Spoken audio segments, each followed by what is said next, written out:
business, homie. Time for business. My favorite part of the show.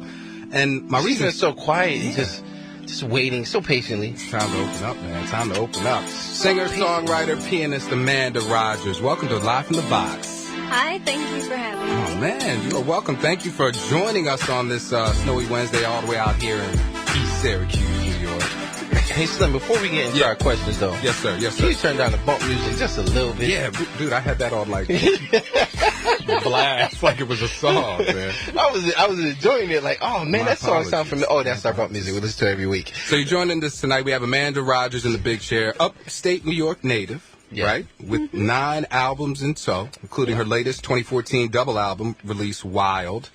International tours, international top 100 Billboard charts. Oh. It's a nice resume, Amanda. Yeah. I'm looking forward to this conversation. Yes, we have a vet in the building. So should I start? Because, I typically do. Of course, my friend. Amanda, I'm the history guy. I'm taking all the words out of his mouth right now. I'm the history guy. I like the background, because, when I know somebody's history, oftentimes, you know where they're going, right? It helps to see the whole building. It helps to see the whole building. When you know about the foundation. So...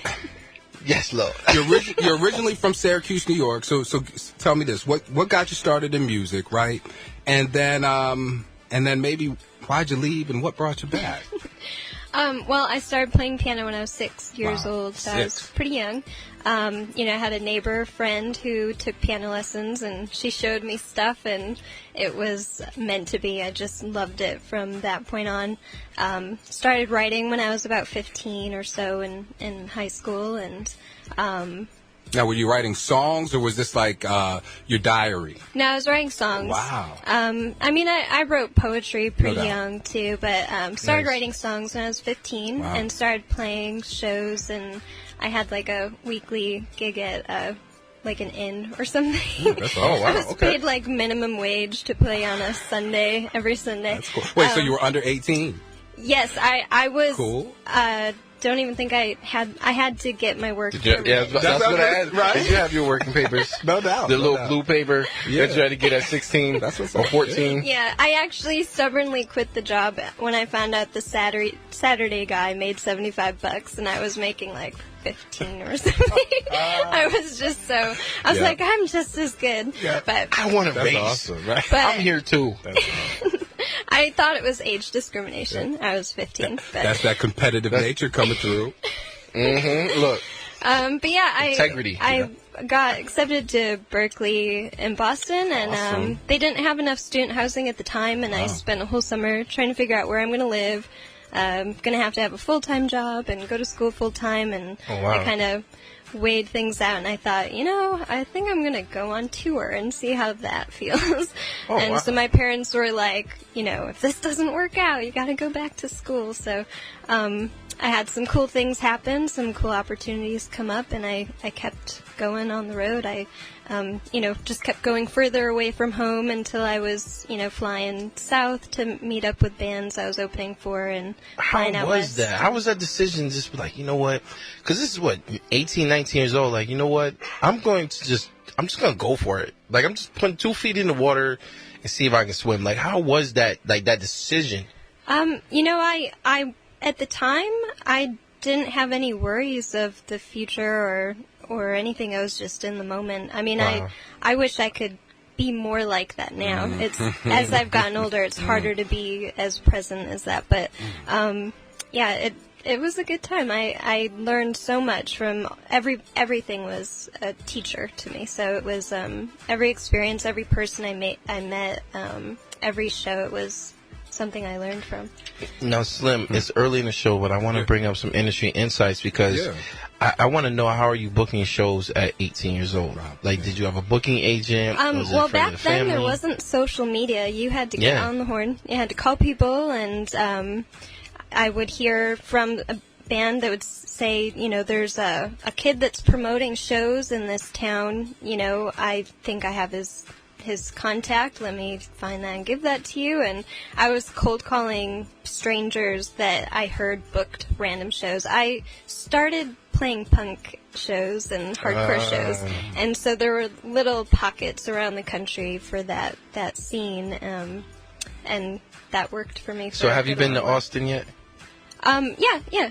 Really? Yeah. I still want to go for South by Southwest. I haven't been during South by Southwest. It's crazy all year round. Yeah. But you know, the reason why I ask about, because you said punk, and I recently watched, I think it was the Google Dolls, did a documentary of them recording their album. Was it the Google Dolls? Yeah, I think it was. And they did a stint in Austin to go back to some of the original punk, like markets, like venues that were designed just because punk rock didn't have a place. Oh, and Austin was one of those. Yeah. Wow. Yeah, definitely. So I'm sorry, not to take away from your interview. It's just it really took me back to how deep this was and how deep your journey is. I'm really fascinated because it's something that you don't always hear. Every once in a while, you get like Stephen Douglas Wolf, who said the same thing, and Charlie Orlando, and a couple of these people that have these amazing stories.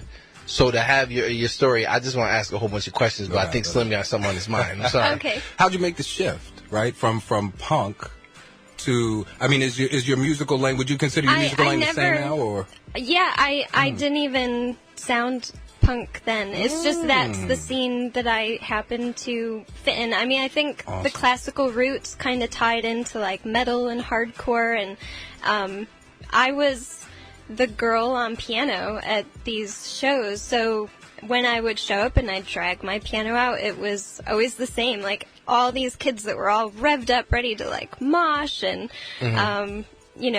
studded belts and what have you, they would sit down on the floor. It was like, okay, now we're gonna chill out for a little bit. Wow. And we're gonna listen to these songs, and it that translated to a similar scene that was in Germany, and there's a